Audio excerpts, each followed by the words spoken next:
Thank you very much. So basically I'm here today just to give you a little bit of a rundown on ways that you can stay healthy and maintain your fitness, dependent on any level or any mobility level. So just to give you a little bit of a background, you might already have read through some of the programs, but I've been working in the disability sector for about 8 years now, and I've worked with physical, mental and intellectual disability. And throughout that time, I've really managed to notice the importance of a healthy lifestyle and the difference it can make to your quality of life.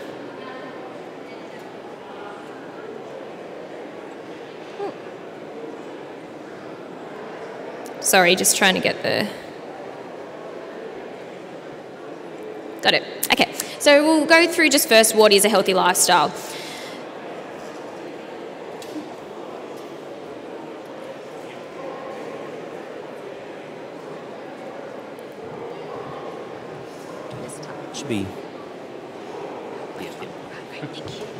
Sorry, everyone. Okay, so basically a healthy lifestyle is what we achieve by finding a balance between everything in our lives. So that can cover both diet, exercise, also social outlets as well. So we want to maintain that balance through everything. If we give a little bit too much to one thing, often we'll find that the other aspects are failing a little bit, and that can sometimes make us unhealthy, both mentally and physically.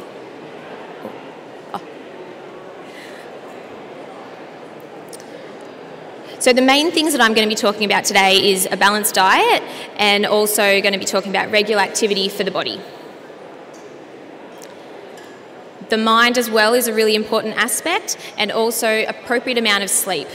But we'll cover the fact that both a balanced diet and also regular exercise can actually help us to have an appropriate amount of sleep.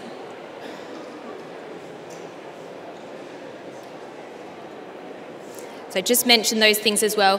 And again, really focusing on that mental activity as well. A lot of people think it's all about being physically active and using our body, but a lot of the time it's actually using our mind as well, because that's going to burn energy too. So I find the best way to describe the body is pretty much we are a machine. Everything works in conjunction together to be able to result in an optimal outcome. So let's look at us as a car, for example.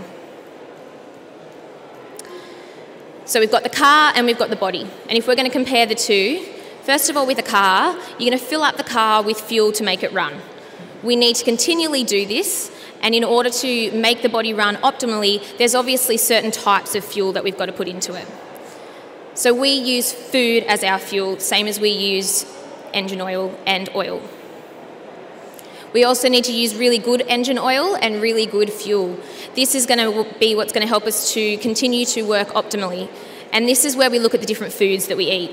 So there's several kinds of different foods that are going to make a big difference to how our heart, as our engine, is going to continue to beat and pump and make everything work well together. Keeping the car running is another important one. So this is referring to that physical activity as well as that mental activity. So we want to make sure that we use up all of that fuel. And that's how that we keep moving, we keep our heart pumping. And also another way to look at it is we have regular services for our car. So in that same way, we're going to have regular checkups. So that's where I always recommend to people, it's a really good idea to keep up your doctor's visits, anything that you've got to keep going in dental visits, all things like that. It might even be going to psychologist every once in a while. It's just like a car. We want to keep it serviced, and that's going to keep it running well. So looking at the main ways we can achieve this, we've kind of covered a little bit of this, but we're just going to focus on it just a little bit more. So monitoring the amounts of food and the type of food that we eat. So the next point is also going to talk about the certain amount. So basically we've got different food groups. There's good food and bad food. Our body needs little bits of everything in order to function normally. So I like to say foods like chips and lollies and chocolate is pretty much a sometimes food. It's not saying to never allow yourself to have those foods, but just focus on having them a little less than what you would other foods. And then you've got the foods that are really good for you, which are your vegetables and your fruits. They're an everyday food. So, focus on having those the most. So then there's also a certain amount. So in every food group, there's always too much. So we just need to make sure that we know how much of each food group we're meant to be having and that we don't go over that level. When we start to go over that level, that's when our body turns that fuel into fat, and that's where we get it clogging our arteries. So activity, when we do go over that level, activity both physically and mentally is what's going to help us burn off that extra fuel levels. So that's going to stop all of those blockages when you hear about cholesterol blocking up the heart and things like that. So that's going to help our heart pump all the blood through smoothly, and that's what we really want to focus on. So looking at just what we should eat, so basically diet is made up of, our health is made up of pretty much 80% diet and 20% is physical, mental energy, so burning it all off. So looking more so at the nutrition side of things, because it is really quite important, especially if you are wheelchair bound or you're not as active as you might normally be, you really need to focus on what's going into your mouth each day. So Nutrition Australia have pretty much brought everything down into 5 core food groups. And these food groups are, we've got our vegetables and our legumes, we've got our fruit, we've got our grains, we've got our protein, and we've got our dairy. All these 5 groups, there's certain amounts of each group that you should be having each day, and we want to make sure we limit those ones that have a smaller amount that we're meant to be having. So all of these, again, as I said, have been established to tell us what we should and shouldn't eat and how much of each amount. So looking at the next slide, we've got our food pyramid. Now, this is something that was developed by Nutrition Australia, and it was developed to follow along with the guidelines that they have also developed. It's a very easy way for us to be able to remember how much of which food groups we should be having on a daily basis. So I've kind of developed my own little one here today, but this goes off their one. So the first thing that you want to be looking at is our vegetables and legumes. As you can see, that's the largest part, the part down the bottom, so the biggest part there, and that's going to be mixed with our fruit. So you need a little bit more vegetables than you do fruit on a daily basis. Pretty much our serving size for veggies is 5 a day, so that would be, for example, a carrot is 1 serving size. So we need to go by that. And then you've got your fruits. So it's only 2 fruits a day. Used to be more, but they kind of found that there's a lot of sugar in fruits, and when people aren't using up that energy, it tends to not be used as regularly, and then it turns into fat, like we mentioned before. So the best way to remember is 2 and 5 to stay alive. So that's a really good way to remember how many fruit and how many vegetables serves per day. You've then got your grains. So your grains is talking about your cereals, your rice, your breads, your pasta, quinoa, things like that. So with this, you've got 4 to 6 serves per day. So usually with grains, we're going through like half a cup, things like that. So with our mueslis and things, we've got half a cup or a quarter of a cup of muesli. With our rices, it's a cup. So that's a cup cooked as well, which is a big one people underestimate, because obviously those foods expand once we boil them, so we need to have a cup after it's already been boiled. Our dairy is our next one. We're getting up to the point of the pyramid now, so obviously we're going to be having less of these groups each day. So our dairy, we're looking at obviously our milk, our yogurt, and all things like that. Obviously your alternatives also count in the dairy aspect, so we do need to focus on those as well. And dairy always goes by a cup, so 1 serve of dairy is a cup of milk, or 1 slice of cheese as well. Cheese is quite high in other aspects. It is really good because it has good fat in it, but you've just got to monitor what you have. Then you've also got your protein, which is next to your dairy, so it's the same amount as your dairy. So with this, you've got your lean meat, your poultry, your fish, and then for vegetarians, you're looking more at like your eggs, your nuts, your seeds, all those kind of things. So basically with meat, a lot of people might already know, but a serving size is the size of your palm. And it's not the size of your partner's palm, because you might have a partner who's really tall or really small. So it's your individual palm, and that's the size that you should be having. That counts as 1 serve. With nuts, it's a handful of nuts, but you don't want to be like grabbing a handful of nuts. It's just meant to be a small handful of nuts, and that's how you do your serves. And the smallest point of it, but it is still really important, is our healthy fats. Now, you actually get some of these healthy fats from some of the other foods I've already spoken about. So, for example, your fish has really good levels of monosaturated and polysaturated fat. So they're the ones that we're looking at. So we really need to focus on those and limit the amounts of, it'll just say saturated fat. They're the ones that aren't as good for us. So that's what we really need to look at. So pretty much the way we look at things is energy in equals energy out. So when we've filled up our body with all those fuels, we're going to get to a certain point, and once we reach that point, the body doesn't need any more of those foods, we start to turn that into fat. And that's the point where we need to look at, all right, let's get rid of some of this food, let's get rid of some of this, and that's when we need to burn the energy. This is done, we burn energy when we sleep, we burn energy when we think. Every aspect of our body is going to burn energy, but we need to focus on when you've got more of the foods that maybe you know you shouldn't have had, that's when we know we need to do more of that burning of that energy to really get rid of some of those things that might turn into fat and block our arteries in the long run. So we're going to talk about now more into physical activity. So I'm going to talk about it more in both using our body and also using our mind. So there's so many benefits from being physically and mentally active, and we really need to focus on these, because I think a lot of people just think, oh, I'm not losing weight, or I'm not doing this, or I'm not overweight, so I don't need to be active. And that's not really the truth. You really do need to keep that body moving, because if you've got to use it or you'll lose it. So as mentioned before, it's about keeping that blood pumping. So by using all these things and keeping our body active, we're going to keep all of our systems in our body working well. Just like the car, if I go back to that again, you've got your fuel, you need to keep it running through.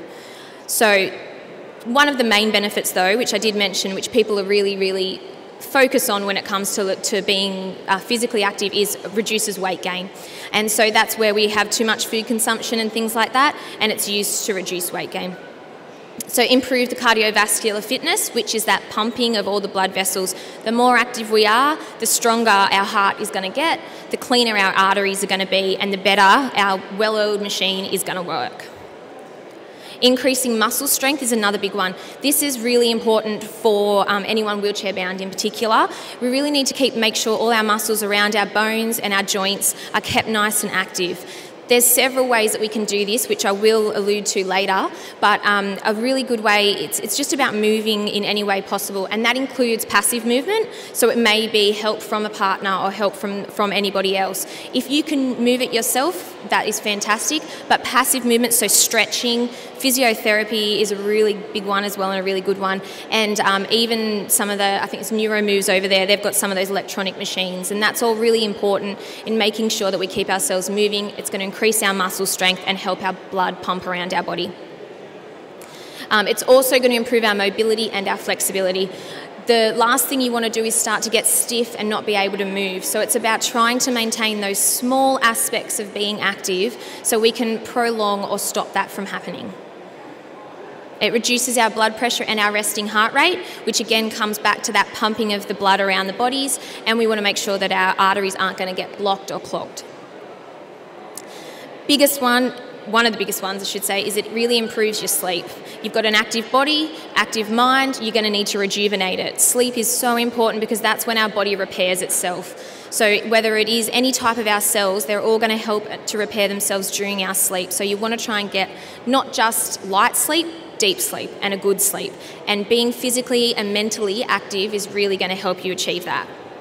And another really big one is it reduces stress and improves your mood. So when we are physically active, both mentally and as I said, physically as well, we're going to be releasing endorphins, and they're going to help us to feel happier, help us to move better. Once we start that process, you'll find it easier to continue on with it.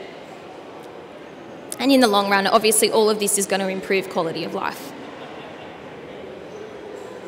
So the main thing that I really want to go through today is just that some movement is better than none. Can't really stress that enough. It's not about what you can do, it's not about how much you can do, it's about getting it done. You just need to move. And as I said, it doesn't have to be physically, it can be mentally, it can be physically through the help of other people. But moving those muscles, moving those bones is what's really important for us and our bodies. And it helps with the stiffness and everything like that. So the first thing is, if you can do it yourself, then do it yourself.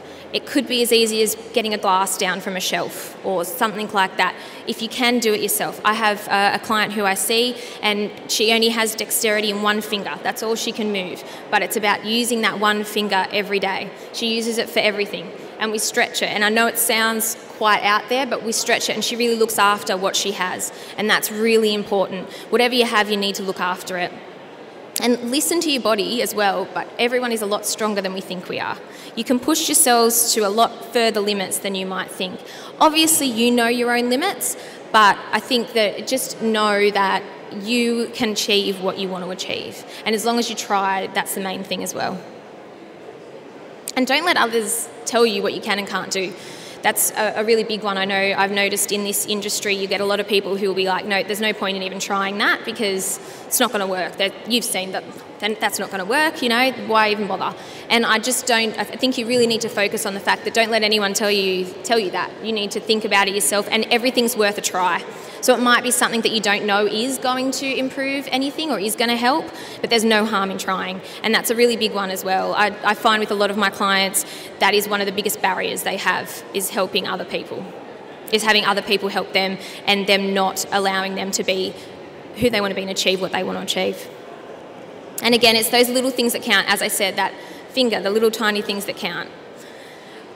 Okay, so also mentioned before is an active mind. So when I'm talking about active mind, it's about doing different things, reading, writing stories. My father was quadriplegic, and he used to write stories, and he had someone else who would write the stories for him.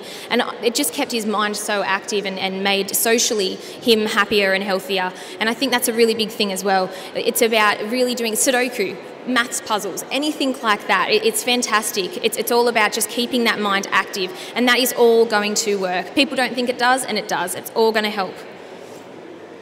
This is another really big one. So stretching is one of the most important things that we can do, and this is for anybody, any person at all. Stretching is vital. It's vital to the way we move. It's vital to the way our body functions. So with my client I was mentioning who has the finger, I passively stretch her. So I'm helping her to stretch her body. And she finds that she has less pain on the days when we do that. And when I haven't seen her for a while, or if she hasn't been stretched or helped out, she becomes very stiff, and her pain and her chronic fatigue as well, along with the pain, really increase. So that's evidence of how much it can actually help. So as I said, whatever you can do yourself, but if you need help, there is no harm in asking for help, and it is going to help out in the long run with the way your body moves. And again, remember, no matter how much or how little you feel you can do, always remember anything is better than nothing. Just anything at all. The smallest things you might think are insignificant, they're going to help in the long run.